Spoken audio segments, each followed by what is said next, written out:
Here it is, the iPad mini 7th generation, or as Apple's calling it, the iPad mini A17 Pro. And if you're an iPad mini lover, you've been waiting for this update for a couple of years now. But is it really much of an update? Well, inside you're going to find an updated processor, the A17 Pro, which should give it a bit of a speed boost, maybe some USB speed boost, and of course bring along compatibility for Apple Intelligence. But I'm really hoping that there's more to this iPad mini than meets the eye because, I mean, even compared to the boxing of the 6th generation iPad mini, like they didn't even change the packaging. It's the exact same. So how much is really different between these two? I don't know. But I do want to know a couple of things. One, is the USB speed any better? Because the 6th generation iPad mini's USB speed was about half that of the iPhone 15 Pro. So since we have the same chip, does it get the same USB-C speed? Also, with the extra power that the A17 Pro brings along, does that mean that external display support might actually be better on the Mini this time? And then last, of course, I do want to know, is the Jelly Scroll problem fixed from the previous version? Some reports say that it is, but you know, I have to see for myself. So let's get it unboxed, set up, and take a quick look at it. And as you can see, this is the iPad mini A17 Pro with 128 gigabytes of storage. So let's just go ahead and open this up. And there we are. And of course I went with the blue version because why not? And this is like the pale blue version of the iPad Air 4 from a few years ago. That's just, I mean, whatever. It's blue-ish. It's kind of a very baby sky blue. And the design of this thing really is unchanged from the 6th generation iPad. It still has all the buttons on the top, a single camera, and that's about it. USB-C port on the bottom. Let's go ahead and turn it on. The iPad mini is great for people who want a small tablet that's a little bit bigger than their phone. It does have an 8.3-inch LCD display. It's not OLED, it's not mini LED, just a regular laminated display that looks pretty good for what it is. Let's go ahead and do a setup, and we'll just kind of speed through the setup of this iPad to get us up and going so we can actually check it out. And there is actually a day one software update for this new iPad mini, so we're just gonna go ahead and do that update now. Should bring us up to 18.0 something. And with the update completed, we can just go ahead and continue the setup. And it wants me to set up Touch ID. And this is still one of the weakest parts of the iPad, in my opinion. I really dislike the Touch ID on the iPads. I don't think it's a good sensor. I don't think it's all that accurate. I would really prefer that they put Face ID on iPads. They've been putting Face ID in iPhones for like 7 years now. It can't be that expensive to throw it in a $500 iPad mini or a $600 whatever iPad Air. There's no reason for using these old Touch ID buttons, I don't think. And I'm not gonna transfer anything today. Go ahead and enter my Apple ID. Siri, I'll set up in later since Apple Intelligence isn't ready for this just yet, and get started. And there we are. The iPad mini 7th generation, or iPad mini A17 Pro in pale blue. Now, obviously, the very first thing that I want to check is going to be the Jelly Scroll and whether or not that is fixed on this version. So I'll just bring up a good text-based scrolling website, and for that I'll use The Verge. And what I'm gonna do is just swipe up and down and see if the screen basically fixes the Jelly Scroll. And I feel like I'm still seeing it. I feel like the left side actually updates faster than the right side, so it kind of creates a wobble effect as I scroll. So I don't know, I'm still seeing it. Now, when I compare side by side with the previous 6th generation iPad mini, it's definitely less pronounced than what you found on the previous generation, but it is still there. You can see the little bit of a wobble as you're scrolling up and down. So the problem definitely seems to be better, although I wouldn't say that it's fixed.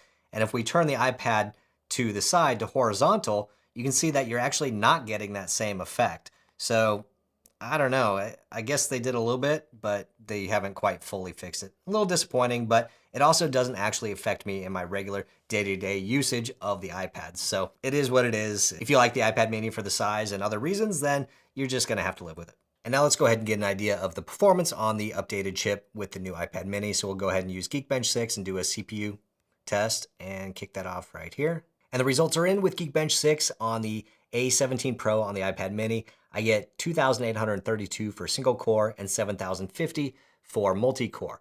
Compared to the iPad mini 6 with a single core 2105, it's about 40% faster, and with multi-core 4516, it's about 56% faster than the iPad mini 6th generation, so that's actually a pretty big speed bump. And when it comes to GPU, I get a score of 25,649 on the 7th generation compared to 19,627, or about 30% speed bump over the iPad mini 6. Now let's go ahead and check out the USB speed on the iPad mini 7. I do have a Samsung connected This is a 10 gigabit USB-C SSD, so let's see what kind of speed we get on here. I only got around 350 megabits per second or megabytes per second on the iPad mini 6, so let's see if this fares any better, any closer to the iPhone 15 Pro. Restore purchase. Let's try this again. And there we go. Look at that. We're getting 745 megabytes per second write speed, which brings us much closer to the iPhone 15 Pro and Pro Max, which means this thing should be able to record ProRes onto an external SSD. Do you think that that's possible on this camera app? Let's see. Switch over to video. We have HD. We can do 4K, 30, 60, 24. I'm not seeing a ProRes option in here. Let's go to settings, go to camera, and look at the record video options, and there's no option for ProRes video. So why are we unable to record ProRes video on an iPad that has the same chip as the iPhone 15 Pro and Pro Max that does record ProRes video on and off device, depending on how you have it configured for whatever frames per second? That's a bit disappointing. What's the point of all this power inside the new 7th generation iPad mini if you can't actually do anything special with it? With all of the extra power because of the A17 Pro and the 10 gigabit per second USB-C, I was hoping that this might give us the ability to have better external display support like we get with the larger iPads, but I'm starting to think that I know the answer. But I do want to test it out, and to do that, I'm going to connect this to my TS4 Thunderbolt dock from CalDigit, who is sponsoring this video. And connected to the TS4, I have a 5K Apple Studio display, my desktop speakers, an SSD, and a mouse dongle. And when it's connected, it looks like we are getting just the standard mirrored display from the iPad mini to an external display. But let's go ahead and see if Stage Manager is an option. Let's go into Control Center and Add and look for Stage Manager, and nope, that is not an option. So unfortunately, it looks like the iPad mini just does not allow for Stage Manager or better external display support, and that's disappointing. It's just mirrored. However, the TS4 connected to the iPad mini does still allow all the other features of the TS4, like the external speakers, an SD card reader, and USB ports for external accessories or storage. And when the TS4 is connected to your laptop, the 3 Thunderbolt 4 ports allow you to connect the fastest external storage to meet the highest of workload demands, or use them to connect up to dual 6K displays on Mac, or even high refresh rate displays depending on your device, model, and OS. But luckily, no matter what device you have, you can get so much out of the 18 ports on the CalDigit TS4, and you can learn more about them by checking out the links below. And my thanks to CalDigit for sponsoring this video. So it's unfortunate that all the extra speed in the A17 Pro does not allow for better external display support with the iPad mini. I know I and a lot of you out there would like to be able to just connect this to a display and keyboard and mouse and get more stuff done. But obviously that's not in the cards for Apple's smallest iPad. And even though the A17 Pro and the iPhone 15 Pro allows for things like ProRes video recording, that's not an option on the iPad for some reason, which is kind of befuddling. It should have the same features, be able to do the same things with the iPad mini that it can in the 15 Pro. But the regular performance of this thing, just swiping around and going to websites and scrolling, doesn't seem to be really any faster than the 6th generation iPad mini. Opening games is probably a slightly bit faster. You probably just won't see a huge difference in regular usage, but if you do play a lot of games on here, especially if you want to play games that have ray tracing, then you will notice a difference with this iPad.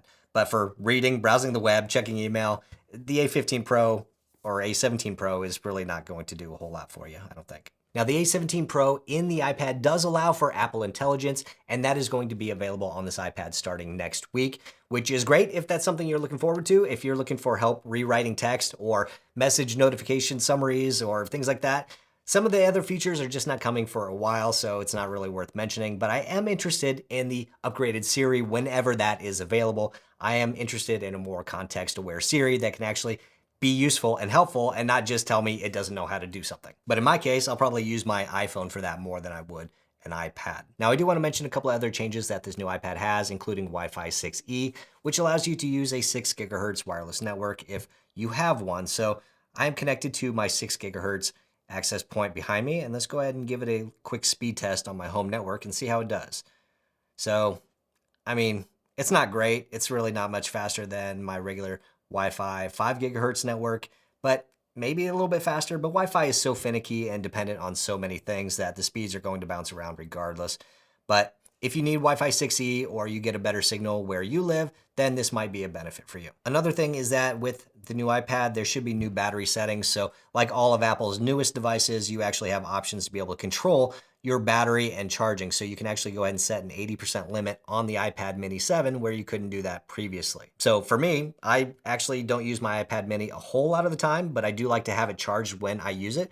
So being able to set the 80% limit and plug it in and leave it plugged in until I need it is actually a good option for me. I don't actually use that option on my iPhone because I use the crap out of my iPhone and I need that full charge every single day. And the last thing to mention about this iPad is that if you go with the cellular version, in the US at least, it is eSIM only. So if you're used to be able to swap SIM cards, physical SIM cards between your iPads, you won't be able to do that, which can make working with things like Google Fi and other third-party carriers a little bit more difficult. So something to be aware of. It's unfortunate that this is the way we've gone, but here we are.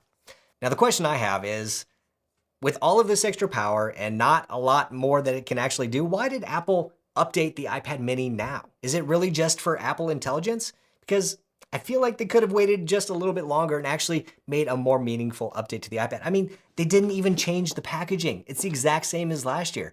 What are they doing? I mean, there isn't even a new wallpaper for this iPad mini. If we tap and hold here, this is the iOS 18 wallpaper. If we add another one, we get the options from the iPad mini 6. So nothing special about this iPad. I mean, they really did the bare minimum that they could on this thing, it looks like. It's a little bit faster. There's a little bit less jelly scroll, but it's basically the exact same as the 6th generation. So there's really no reason to jump up and go grab one unless you really just want Apple Intelligence on an iPad mini. And maybe there's a better update coming in a year or 18 months that's actually going to give us a more meaningful update to make the iPad do something that it doesn't do now.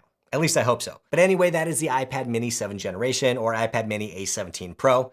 Let me know what you think about this. Do you have any questions about it? Is this what you were expecting? Is it less than you were expecting? Let me know in the comments down below. Also, you're definitely going to want to check out this video right over here. It's a good one. It was chosen specifically for you. Hit the thumbs up button if you liked it. Hit subscribe if you want, and I'll see you next time.